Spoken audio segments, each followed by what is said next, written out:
നമസ്കാരം. നീതി ദേവത കണ്ണടച്ചുകൊണ്ട് നിന്നു കഴിഞ്ഞാൽ നീതിയുടെ തുലാസ് തുല്യമായി നിൽക്കില്ല എന്നുള്ളത് ഒരിക്കൽ കൂടി തെളിയിച്ചിരിക്കുകയാണ്. 75 വയസ്സുള്ള ഒരു പാവം ഒരു വയോവൃദ്ധൻ 9 മാസം ജയിലിൽ കിടന്നു. ഒരു 15കാരിയുടെ കള്ളം കൊണ്ട്. ആ 15കാരിയെ പീഡിപ്പിച്ചു എന്ന് പറഞ്ഞ കള്ളം കൊണ്ട്. MJ ജോസഫ് എന്ന ഒരു പരമസാധു കണ്ടറിഞ്ഞ് പട്ടിണി കിടന്ന ഒരു കുടുംബത്തെ സഹായിച്ചു എന്നതാണ് കുറ്റം.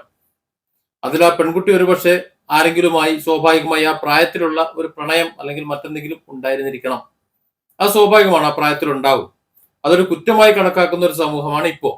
ഏതായാലും ആ യുവാവിനെ അല്ലെങ്കിൽ ആ ചെറുപ്പക്കാരനെ അതല്ലെങ്കിൽ ആ കുട്ടിയെ രക്ഷപ്പെടുത്താൻ വേണ്ടി ഈ 15കാരി പറഞ്ഞ ഒരു നുണ ഒരു 75കാരനെ, ഒരു പാവം സാധുവിനെ 9 മാസം ജയിലിൽ അടച്ചു.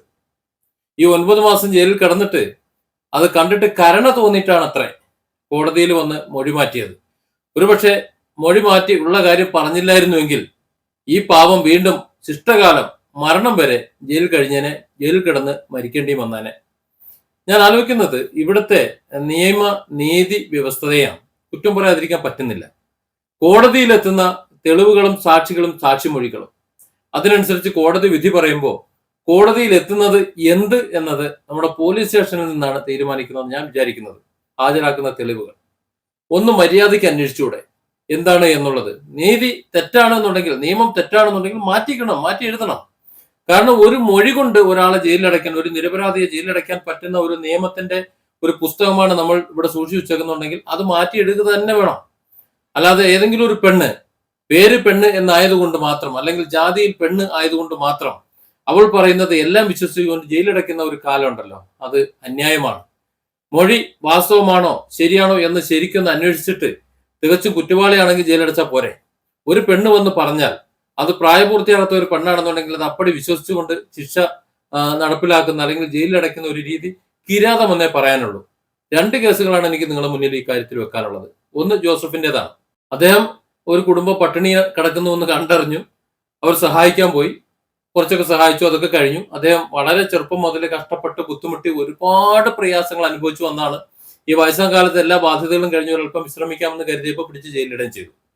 സഹായിച്ചതിന്റെ ഗുണമാണ്, അങ്ങ് വഴി പോകാഞ്ഞ കുഴപ്പമൊന്നുമില്ലായിരുന്നു. അതൊന്ന്. രണ്ടാമത്തത് ഇപ്പുറത്ത് മറ്റൊരു കേസ്. അത് ഇതുപോലെ തന്നെ സഹായിക്കുന്നതാ. ഒരു കുടുംബം ഒരു സ്ഥലത്ത് വന്ന് താമസിക്കുന്നു. അവർ മറ്റ് ചില്ലറ ചികിത്സയും കാര്യങ്ങളും നടത്തിക്കൊണ്ട് പോകുന്ന ഒരു പിതാവ്, പിന്നെ അവരുടെ ഭാര്യ, ഒരു കുട്ടി. ആ കുട്ടി ചെറിയ പ്രായമുള്ളൂ, 5-6 വയസ്സേ ഉള്ളൂ. കുറച്ച് കഴിയുമ്പോൾ ആ പിതാവിന് ക്യാൻസർ വരുന്നു. ആ പ്രദേശത്തെ സന്നദ്ധ പ്രവർത്തകർ എല്ലാവരും കൂടെ ചേർന്നിട്ട് അവരെ ആശുപത്രിയിലാക്കുന്നു, പരിപാലിക്കുന്നു, മറ്റു കാര്യങ്ങളെല്ലാം ചെയ്യുന്നു. ഈ സമയത്ത് ആ കുട്ടിയെ സംരക്ഷിക്കാൻ അതിന്റെ മറ്റു ബന്ധുക്കളാരും ഇല്ലാത്തത് കൊണ്ട് ആ പ്രവർത്തകരിൽ ഒരാളുടെ വീട്ടിൽ തന്നെ ആ കുട്ടിയെ താമസിപ്പിക്കുന്നു. അവിടെ ഒരു 8-10 കുട്ടികൾ, അതേ പ്രായത്തിലുള്ള കുട്ടികൾ ഉള്ളത് കൊണ്ട്, അവരുടെ സഹോദരങ്ങളുടെ മക്കളും അവരുടെ മക്കളുമായിട്ട് കുറെ മക്കളുള്ളത് കൊണ്ട് അതിലൊരു മോളായി അവൾ അവിടെ കഴിയുന്നു. ഏകദേശം 1 വർഷങ്ങൾക്ക് ശേഷം ആ പിതാവ്, ക്യാൻസർ ബാധിതനായ പിതാവ് മരണപ്പെടുന്നു. വൈകാതെ ആ മാതാവിനും ക്യാൻസർ പിടിപെടുന്നു. ഈ സമയത്തും അവിടെ പരിപാലിക്കുന്നത് ആ പ്രദേശത്തെ കുറെ നല്ലവരായ ആ ചെറുപ്പക്കാരും അവരുടെ ഭാര്യമാരും എല്ലാവരോടും ചേർന്നിട്ടുള്ള ഒരു സന്നദ്ധ സംഘം തന്നെയാണ്. ഈ സമയത്തും ആ കുട്ടിയെ പരിപാലിക്കാൻ ആരും തന്നെ വന്നില്ല. അവരുടെ കുടുംബങ്ങളാരും വന്നില്ല, മറ്റാരും വന്നില്ല. ഇവിടെ നേരത്തെ നിന്നിരുന്ന ആ വീട്ടിൽ തന്നെ അതിനെ പരിപാലിക്കുന്നു. കുറെ കഴിയുമ്പോൾ അതിന്റെ മാതാവും മരണപ്പെടുന്നു. പിതാവും മാതാവും മരണപ്പെട്ട് ആ കുട്ടിയെ എന്ത് ചെയ്യണം എന്നറിയാതെ നിൽക്കുന്ന ഒരു അവസരത്തിലാണ് ആ കുട്ടിയെ ഇനി എന്ത് ചെയ്യണം എന്ന് ആലോചിക്കാൻ വേണ്ടി ഒരു ആലോചനാ യോഗം വെക്കുന്നത്. ആ ആലോചനാ യോഗത്തിലേക്ക് അവരുടെ പിതാവിന്റെ മറ്റൊരു ഭാര്യയിലുള്ള ഒരു പെൺകുട്ടി, അതായത് ഈ പെൺകുട്ടിയുടെ ജ്യേഷ്ഠത്തി അവിടെ കടന്നു വരുന്നത്. അപ്പൊ തന്നെ വിട്ടുകൊടുക്കണമെന്ന് നമുക്കറിയാം നിയമം. ജീവിച്ചിരിക്കുമ്പോൾ മറ്റുള്ളവർക്ക് സംരക്ഷിച്ചു കൊടുക്കാൻ അങ്ങോട്ട് വയ്ക്കൂ എന്ന് പറയുന്നത് പോലെ എളുപ്പത്തിലല്ല ആരും ഇല്ലാത്ത ഒരു കുട്ടിയെ വിട്ടുകൊടുക്കല്. നിയമപരമായി മാത്രമേ വിട്ടുകൊടുക്കാൻ പറ്റൂ. അത് പറഞ്ഞതിന് വലിയ ഒച്ചയും വിളിയും നായാട്ടും ഒക്കെ ഉണ്ടായി. ഏതായാലും നിയമപരമായി കോടതിയിൽ ഹാജരാക്കി, കോടതി കൗൺസിലിംഗ് ഒക്കെ ചെയ്ത് എല്ലാം കഴിഞ്ഞ് നിയമപരമായി തന്നെ അവർക്ക് വിട്ടുകൊടുക്കുന്നു. നിയമപരമായി വിട്ടുകൊടുക്കുമ്പോൾ സ്വാഭാവികമായിട്ടും അടുത്തൊരു കേസ് വരും, ഇടയ്ക്കിടയ്ക്ക് ഹാജരാക്കുക എന്നുള്ളത്. അങ്ങനെ ഹാജരാക്കാതിരുന്നപ്പോൾ സ്വാഭാവികമായിട്ടും കോടതിയിൽ നിന്ന് ആ കുട്ടിയെ ഏറ്റെടുത്തവർക്ക് നോട്ടീസ് പോകുന്നു. ആ നോട്ടീസ് കേട്ടിട്ട് അവർ തെറ്റിദ്ധരിക്കുന്നു ഇത് നേരത്തെ സംരക്ഷിച്ചിരുന്ന ആ സന്നദ്ധ സംഘടനയിൽപ്പെട്ടവർ ഈ കുട്ടിയെ ഏറ്റെടുക്കാൻ വേണ്ടി, അതായത് കോടതിയിൽ കൊണ്ട് ഹാജരാക്കാത്തത് കൊണ്ട് ഏറ്റെടുക്കാൻ വേണ്ടി നോട്ടീസ് കൊടുത്താണ് എന്ന് ആരോ നുണ പറഞ്ഞു കൊടുക്കുന്നു. അതിനെ തുടർന്ന് അങ്ങനെ ആ കുട്ടിയെ വിട്ടുകൊടുക്കാൻ പറ്റില്ല എന്ന് പറഞ്ഞുകൊണ്ട് കള്ള കേസ് കൊടുക്കുന്നു, വ്യാജ പോക്സോ കേസ് കൊടുക്കുന്നു. ഏത് ആ അന്ന് പരിചരിച്ച ആ വീട്ടിൽ ആ കുട്ടിയെ നിർത്തി സ്വന്തം കുട്ടിയെ പോലെ പരിചരിച്ച ആ ചെറുപ്പക്കാരനെതിരെയും അതുപോലെ തന്നെ ആ ബന്ധപ്പെട്ട കാര്യങ്ങൾക്ക് ഇവരെയും അങ്ങോട്ടും ഇങ്ങോട്ടും കൊണ്ടുപോയിരുന്ന ആ വാഹനത്തിന്റെ ജീപ്പിന്റെ ഡ്രൈവറെയും ചേർത്തിട്ട് രണ്ടുപേരും പോക്സോ കേസ് പ്രതിയാകുന്നു. കേരളത്തിൽ വലിയ കോളിളക്കം ഉണ്ടാകുന്നു, വലിയ വാർത്തയാകുന്നു. ഇവർ രണ്ടുപേരും പീഡന വീരന്മാരായി ചിത്രീകരിക്കപ്പെടുന്നു. എന്നാൽ വർഷങ്ങൾക്ക് ശേഷം കോടതിക്ക് കാര്യം കൃത്യമായി ബോധ്യപ്പെട്ട് ആ കേസ് വെറുതെ വിട്ടപ്പോൾ ഒരൊറ്റ പത്രം പോലും അല്ലെങ്കിൽ ഒരു യൂട്യൂബ് ചാനൽ പോലും ആരും തന്നെ അത് അറിഞ്ഞതുമില്ല, അത് റിപ്പോർട്ട് ചെയ്തതുമില്ല. ഇപ്പോഴും ചുക്കാമണി ചെത്താൻ വിധിക്കപ്പെട്ട ചെറുപ്പക്കാരനായി തന്നെ അയാൾ നിലനിൽക്കുന്നു. ഇത് നമ്മുടെ സമൂഹത്തിലെ വിഷയമാണ്. അതിലെ മറ്റൊരു ഭാഗമാണ് ഈ 75 വയസ്സുള്ള വയോവൃദ്ധൻ. ഇത് ഞാൻ വെറുതെ പറഞ്ഞതല്ല, ഇന്ന് സമൂഹത്തിൽ നടക്കുന്ന മുഴുവൻ കാര്യങ്ങളും.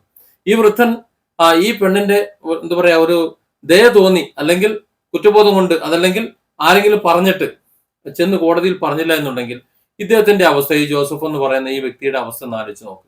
കോടതി തന്നെയാണ് ഇടപെട്ട് കുട്ടിയെ വിട്ടുകൊടുത്തതെന്നും അന്ന് കൗൺസിലിംഗ് ചെയ്തിരുന്നു എന്നുമൊക്കെ കോടതിക്ക് ബോധ്യപ്പെട്ടത് കൊണ്ട് വിചാരണ വേളയിൽ കേസ് തള്ളിപ്പോവുകയാണ് ചെയ്തത്. അങ്ങനെയാണ് ആ ചെറുപ്പക്കാരനെ വെറുതെ വിട്ടത്. ഇല്ലെങ്കിൽ ഏറ്റവും ചുരുങ്ങിയത് 40 മുതൽ 60 വർഷമെങ്കിലും ശിക്ഷിക്കപ്പെടുന്ന വലിയ കേസായിരുന്നു അത്. പീഡനം നടന്നാലും ഇല്ലെങ്കിലും ഒരു മൊഴിയുടെ അടിസ്ഥാനത്തിൽ മെഡിക്കൽ ഇല്ലെങ്കിൽ പോലും ഒന്ന് തൊട്ടു അല്ലെങ്കിൽ നോക്കി അല്ലെങ്കിൽ സംസാരിച്ചു അല്ലെങ്കിൽ ആംഗ്യം കാണിച്ചു എന്നൊക്കെ പറഞ്ഞുകൊണ്ട് ഈ സ്ത്രീകളുടെ അല്ലെങ്കിൽ കുട്ടികളുടെ മറ്റുള്ളവരുടെ മൊഴികളുടെ അടിസ്ഥാനത്തിൽ മാത്രം കോടതി ശിക്ഷിക്കപ്പെടുമ്പോൾ അല്ലെങ്കിൽ ഈ അന്വേഷണ ഉദ്യോഗസ്ഥർ അന്വേഷണം നടത്തി കുറ്റവാളിയാണ് എന്ന് കണ്ട് അവരുടെ ചുമരിൽ നിന്ന് ഭാരമിറക്കി അത് കോടതിയിലേക്ക് ഏൽപ്പിക്കുമ്പോൾ അങ്ങനെ ഹാജരാക്കിയ തെളിവുകളുടെയും മറ്റു സാക്ഷികളുടെയും സാക്ഷിമൊഴികളുടെയും കള്ളത്തെളിവുകളുടെയും ഒക്കെ അടിസ്ഥാനത്തിൽ, അതായത് കോടതിയിൽ എത്തിക്കുന്ന തെളിവുകൾ, ആ തെളിവുകളുടെ അടിസ്ഥാനത്തിൽ കോടതി ശിക്ഷിക്കപ്പെടുമ്പോൾ ഇവിടെ സത്യത്തിൽ എന്താണ് സംഭവിക്കുന്നതെന്ന് ഒന്ന് ആലോചിച്ചാൽ മതി. ഒന്ന് ആലോചിച്ച് നോക്കുക. ഞാൻ ഈ പറഞ്ഞ വീഡിയോയ്ക്ക് എന്തെങ്കിലും വാസ്തവം ഉണ്ടെങ്കിൽ നിങ്ങൾ ഇതിന്റെ താഴെ ഒന്ന് അഭിപ്രായം എഴുതും. ഒരുപക്ഷെ എന്റെ വീഡിയോ കാണുന്ന വ്യക്തികളിൽ പലരും ഞാൻ നേരത്തെ പറഞ്ഞ ആ വീഡിയോയ്ക്ക് ഏറ്റുപിടിച്ചതാണ്. ആ കേസ് വെറുതെ വിട്ടത് അവരാരും അറിഞ്ഞിട്ടില്ല. ഈ കേസും വെറുതെ വിട്ടത് ഒരുപക്ഷെ ഞാൻ മാതൃഭൂമിയിലാണ് ഞാൻ ഈ വാർത്ത കണ്ടത്. അവർ ഒരുപക്ഷെ പറഞ്ഞിട്ടില്ല എന്നുണ്ടെങ്കിൽ, അവർ ഈ വാർത്ത ചെയ്തിട്ടില്ല എന്നുണ്ടെങ്കിൽ ആരും അറിയില്ല. ഈ വൃദ്ധന്റെ ചിത്രം വെച്ചുകൊണ്ട് ഇയാൾ ഒരു പീഡന വീരനായി ചിത്രീകരിച്ചുകൊണ്ട് 75-ാം വയസ്സിൽ മക്കളും പേരക്കുട്ടികളുമുള്ള ഒരു കുടുംബത്തിന്റെ മുഴുവൻ എന്താ പറയാ ഒരു കാരണവരായിട്ടുള്ള ആ നാട്ടിലെ മുഴുവൻ പ്രിയപ്പെട്ടവനായിട്ടുള്ള അവരുടെ സുഹൃത്തുക്കളും മറ്റുള്ളവരും ഒക്കെ ആയിട്ടുള്ള മകനൊക്കെ സുഹൃത്തുക്കളുണ്ട്, വിവാഹിതരായ സുഹൃത്തുക്കൾ മറ്റുള്ളവരൊക്കെ ഉണ്ട്. അപ്പൊ അവരുടെ ഒക്കെ മുന്നിൽ ഒരു കുറ്റവാളിയെ പോലെ ചിലർ പറഞ്ഞത്രേ, നിങ്ങൾ ഒരാളെ കൊന്നിട്ടായിരുന്നെങ്കിൽ ഞങ്ങൾക്ക് പ്രശ്നമില്ലായിരുന്നു, ഇത് കുറച്ച് കഷ്ടമായി പോയി എന്ന്. ആ വേദന ആലോചിച്ച് നോക്കി. ഇത് കേൾക്കുമ്പോൾ ഉള്ള വേദന ഉണ്ടല്ലോ, അത് കുറച്ച് വലുതാണ്. അത് അനുഭവിക്കുന്നവർക്ക് മാത്രമേ മനസ്സിലാവുള്ളൂ. അത്രയൊക്കെ അനുഭവിച്ച് ഇപ്പൊ നിരപരാധിയാണെന്ന് കിട്ടി പുറത്തു വരുമ്പോ എത്ര പേര് അത് അറിഞ്ഞിട്ടുണ്ടാവും ചിന്തിക്കും. ചിലപ്പോൾ ചിലർ പറയും അത് സ്വാധീനിച്ചിട്ട് അവസാനം കുട്ടി മൊഴിമാറ്റാണ് എന്ന് പോലും പറയും. ഇയാളൊരു കുറ്റവാളിയാണ് എന്ന് കരുതി തന്നെയാണ് പലരും വീണ്ടും വീണ്ടും പെരുമാറിക്കൊണ്ടിരിക്കുന്നത്. അതുകൊണ്ട് നീതി ദേവത ഇപ്പോഴത്തെ ഈ പോക്ക് മാറ്റിപ്പിടിക്കുക തന്നെ വേണം. നമ്മുടെ ഭരണകർത്താക്കൾ നിയമം മാറ്റി എഴുതണം. എന്തെങ്കിലും ഒരു സംഭവം റിപ്പോർട്ട് ചെയ്താൽ, ഒരു കേസ് വന്നാൽ സത്യസന്ധമായി ആ കേസ് അന്വേഷിച്ച് ആ കേസിൽ കുറ്റക്കാരനാണെങ്കിൽ മാത്രം ശിക്ഷിക്കുന്ന ഒരു സാഹചര്യം വരണം. അതല്ലാന്നുണ്ടെങ്കിൽ ഇതുപോലെ ഒരുപാട് ജീവിതങ്ങൾ നശിച്ചു പോകും, നാരായണക്കല്ലായി പോകും.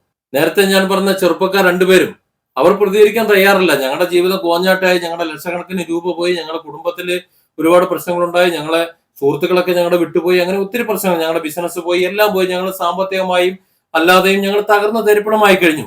ഇനി ഞങ്ങൾ നിരപരാധികളാണ് അല്ലെങ്കിൽ മറ്റെന്തെങ്കിലും ആണെന്ന് പറഞ്ഞിട്ട് പുറത്തേക്ക് വന്നിട്ട് എന്തിനാണ് പഴയതൊക്കെ കുത്തിപ്പോകുന്നത്, ഇപ്പൊ എല്ലാം ജനം മറന്നിരിക്കുകയാണ്, അതുകൊണ്ട് ഞങ്ങൾക്കൊന്നും പറയാനില്ലേ എന്നാണ് ആ ചെറുപ്പക്കാരുടെ വർത്തമാനം. പക്ഷേ ഈ ജോസഫ്, അദ്ദേഹം ഒരു സാത്വികനായ ഒരു പരമസാധു ആയതുകൊണ്ട് അദ്ദേഹം ഒരു അല്പം കാര്യങ്ങൾ പറയണമെന്ന് തോന്നി. പക്ഷെ വിക്കിയാണ് അദ്ദേഹം കാര്യങ്ങൾ പറയുന്നത്. ഇത്രയൊക്കെ ആയിട്ടും ഈ 9 മാസത്തോളം ജയിലിൽ കിടന്ന് നരകിച്ചിട്ടും അദ്ദേഹത്തെ ദ്രോഹിച്ച ആ പെൺകുട്ടിയോടോ യഥാർത്ഥ വസ്തുത എന്താണെന്ന് കോടതിയെ ബോധ്യപ്പെടുത്താൻ തയ്യാറാകാത്ത പെൺകുട്ടിയുടെ മാതാവിനെ കുറിച്ച് ഒന്നും ഒരു മോശം സംസാരം പറയുന്നില്ല. ആ കുട്ടിക്ക് വേണ്ടി, അവർക്ക് വേണ്ടി പ്രാർത്ഥിക്കുകയാണ് ചെയ്യുന്നത്. അവർ സാധുക്കളാണ്, അവർ പാവങ്ങളാണ് എന്ന് തന്നെയാണ് ജോസഫ് അച്ചാനും ഇപ്പൊ പറഞ്ഞുകൊണ്ടിരിക്കുന്നത്. എന്തല്ലേ നമ്മുടെ ലോകം. Different angles. Don't forget to subscribe and support this channel.